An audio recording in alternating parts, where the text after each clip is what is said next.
परमार्थ हा सहज होत नाही. परमार्थ जाता जाता करायची गोष्ट नाही. परमार्थ हा प्रारब्धानं होत नाही.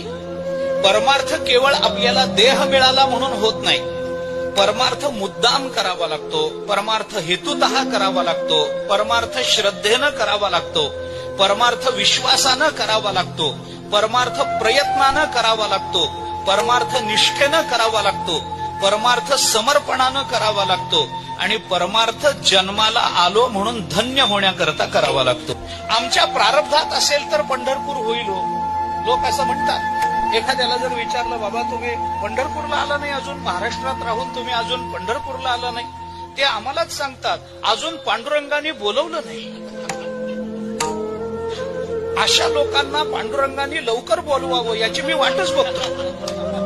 अरे माझ्या नशिबात असलं तर मी पंढरपूरला येईन, माझ्या नशिबात असलं तर मी ज्ञानेश्वरी वाचेन, माझ्या नशिबात असलं तर मी रामकृष्ण हरी म्हणेन, असं होत नसतं. अन्न मान धन हे तो प्रारब्धाधीन. तुकोबाराय बोलतात, अन्न मिळणं, मान मिळणं, धन मिळणं हे प्रारब्धावर आहे. प्रारब्धाची जोडे धन, प्रारब्धाची वाढे मान हे सगळं प्रारब्धावर आहे. पण परमार्थ प्रारब्धावर